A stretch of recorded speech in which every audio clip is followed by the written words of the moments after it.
New video of Alex Pretti is the man shot and killed by federal agents over the weekend. But this video is from another encounter that was more than a week before he was gunned down. The video was first posted by the news movement and appears to show Pretti, here in the brown jacket and hat, kicking out the taillight of an SUV. Again, that is a new video featuring Alex Pretti in an entirely separate interaction with immigration enforcement. News movement obtained that video and its authenticity was confirmed by BBC. Now we'll show you more of that video in just a moment, but first, Cenk, does that new information change your mind about the shooting incident in which Alex Pretti was killed? Not 1%. So 2 points about it. We'll talk more after we give you details, sort of reaction, etc. But one is it was 11 days beforehand. Are we all held accountable for what we did 11 days before we get shot? That had nothing to do with the shooting at all. But second of all, we're now killing people over taillights? Well, look, here's what I want to know, and this is very relevant. Later in the show, we're going to talk about Ken Klippenstein's most recent reporting about the watch lists that Americans are being put on, including protesters. And so given the fact that Pretti had this interaction with immigration enforcement earlier, 11 days earlier, first of all, we still don't know the identities of the individuals who opened fire and killed Alex Pretti. And were those immigration enforcement officers, those border patrol officers, the same ones that were in that vehicle that he kicked the taillight of? Like these are the kinds of things that need to be answered through an independent investigation. That being said, obviously you shouldn't do what Pretti did in that video from 11 days earlier. You shouldn't do that, okay? Yeah. Like obviously that's not a good thing to do. That also doesn't justify gunning someone down. Yeah. So Anna, look, first of all, we definitely want the independent investigation, not just for Pretti, but for Renee Good as well. Yes. So that's super important. Secondly, if they had come out of the car, which they did, by the way, and they beat him down, and that's where they broke his ribs. So that's a whole nother thing that they arguably be held accountable for. But if they had arrested him for doing property damage, yeah, I get it. That was property damage, right? So let's actually watch the video because but the last part is, as your dad would say, yes, but none of this is related to the shooting because it happened so long ago that, as your dad says, who cares? Who cares? Right. So, but okay, let's discuss. Yeah. So here is more of the footage. Pay close attention. We'll give you some more details after we come out of it. Agents then get out of their car and tackle him to the ground. The encounter lasts a few seconds before Pretti is let go. At one point, a gun is seen in his waistband, but it's unclear if agents saw it. Agents then deploy tear gas and walk away. In another video, we hear from Pretti moments after agents leave. You okay? You okay? Okay. You okay? I'm okay. Are we all okay? Are we all safe? We okay? Okay. So as you heard from the anchor, after the agents pepper spray him and whatever, they walk away. That would have been a good time to arrest him, no? Like, why didn't they arrest him? Do you get what I'm saying? Like, well, so ironically, it would have saved his life. Yes, exactly. But Right. By the way, not only saved his life, which is very important, but on top of that, it's the appropriate protocol. Like that is what they're supposed to do, but they didn't do that. Instead, they brutalized him and then they left. Yeah, so you're not supposed to break his ribs. You're just supposed to arrest him. But look, I got one other thing out of that video. When everything is done and they leave, what's Pretti's first instinct? Go back to everybody else and go, are you okay? Are we all okay? Are we all safe?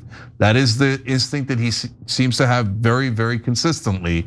He had it in the other incident. He has it as a guy who takes care of veterans, etc. Yeah, he's animated there. He's wrong to kicking the tire, come on, guys, no big deal. The taillight, yeah. But the taillight, yeah, he broke it, I got it, right? So it's a minor crime, but yes, you could definitely arrest him for that. But overall, I still see a guy who's mainly looking to protect folks. And one other thing about it, to your point, Anna, he has a gun there. If they saw it, would they have killed him on the spot like they did the other time? I don't know. Right? I mean, you can only speculate about that. So in that case, it looks like they didn't see the gun, but that goes towards what the Second Amendment guys have been saying.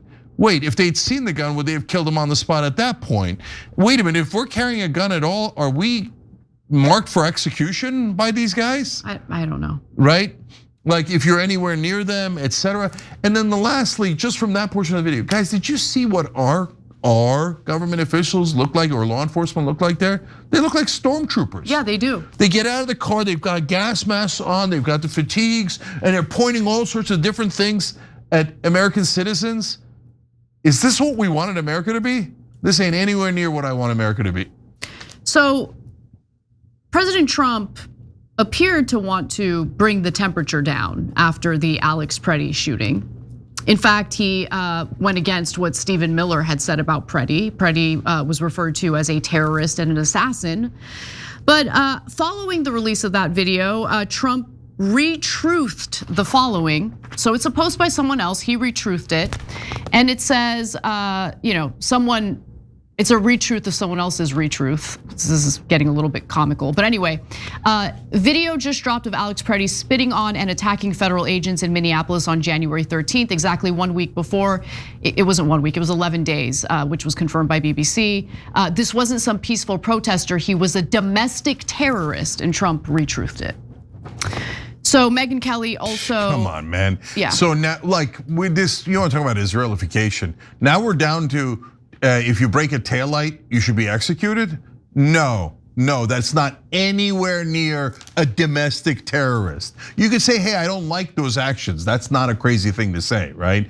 But saying because of that, he should have been executed 11 days later is nuts. Look, I want to clarify why I don't like those actions. I don't like those actions because he's needlessly putting himself in danger by doing that. Yes. Like, don't do that, don't do that. These federal agents are super militarized. Like, please just, I have no problem with people protesting, obviously, okay? But please be safe and don't make dumb decisions. Anyway, Megyn Kelly weighed in and said Alex Pretti was itching for another confrontation with Border Patrol, whom he'd been stalking, harassing, and terrorizing. Come on, Megyn, terrorizing? Stalking? They're in the middle of the city, what do you mean stalking? He had been victimizing them. His felonies Come on. His felonies are on tape. He was reckless and it cost him his life. Find another poster boy, illegal loving leftists. Okay. Yeah, no, we won't. No, he was not victimizing poor little Border Patrol. It's beyond absurd. By the way, how weak and soft are the right wingers making these arguments? Oh my God, you kicked out my taillight, I'm terrorized. Oh my God, you have a perfectly legal weapon that you have not at all drawn and we have already taken off of you. I'm terrorized. You yelled at me, I'm terrorized. Oh, a woman is driving 10 feet away from me at 2 miles per hour. I'm terrorized. You guys sound unbelievably weak. Okay, so you can do whatever you want with that fact, but that's what we're all hearing. We can, I don't want anything to, oh my God, I'm so scared. All right, guys, I don't think that's the win that you think it is. And besides which, no one's opinion matters, okay? Megyn Kelly's opinion doesn't matter, Tim Pool's opinion doesn't matter, our opinion doesn't matter. You know what matters? An independent investigation of what happened on the day Alex Pretti was shot and killed by Border Patrol agents. That's the only thing that matters. And the real question is whether there will be a true independent investigation into Alex Pretti and Renee Good's killing. And that's the thing that I'm concerned about the most because, certainly when it comes to Renee Good, every sign from the federal government indicates that they just want to bury it. With Alex Pretti, they're pretending to do an investigation from my read of it, and they're blocking the state from being able to conduct an investigation. Now, both Kelly and Tim Pool have since stated that they believe that Pretti has committed suicide by cop. And when asked about the footage at a CNN town hall, Minneapolis Mayor Jacob Frey stated that it wasn't relevant. And I agree, the video from 11 days earlier is not relevant to the investigation into his fatal shooting. Here's what Frey said, or Frey. Is it Frey or Frey? I've heard it both ways. I've heard it both ways too. Okay, well anyway, he says this. I think we should be talking about the circumstances that actually led to the killing and what took place, and those circumstances. Totally agree. And there are other reactions, including a pretty terrifying reaction from, or an advice for the Trump administration from Stephen Miller. But before we get to that, any thoughts? Yeah, last thing here is, so let me get this right. He spit on the car, he kicked the tire, and he kicked the taillight. So that, because he's doing that to poor law enforcement's vehicle. Now, I said earlier in the video, I think he should have been arrested for that because that's property damage. But you guys are the right wing there, Kelly, Tim Pool, et cetera, are saying, no, don't arrest him for slight property damage. He's a domestic terrorist. Okay, let's take your definition then. If we accept your definition, then you have to accept that every person that tried to break into the Capitol on January 6th was a domestic terrorist. Like that, there's no arguing that. You can't say kicking a taillight is domestic terrorism, but punching a cop in the face, beating him with a pole, pepper spraying him is not domestic terrorism? While you're trying to break into the Capitol and you're chanting, hang Mike Pence, hang Mike Pence? Nah, no. I'm tired of the hypocrisy and the double standards and this for that, but the other thing for that. We believe in keeping things legal. We've said it 1 billion times, don't throw bricks, don't start fires, don't kick the taillight, et cetera. And also if you're law enforcement, don't be such a, like, I could use other words here, but like, I'm so fragile. Okay, you kicked my taillight.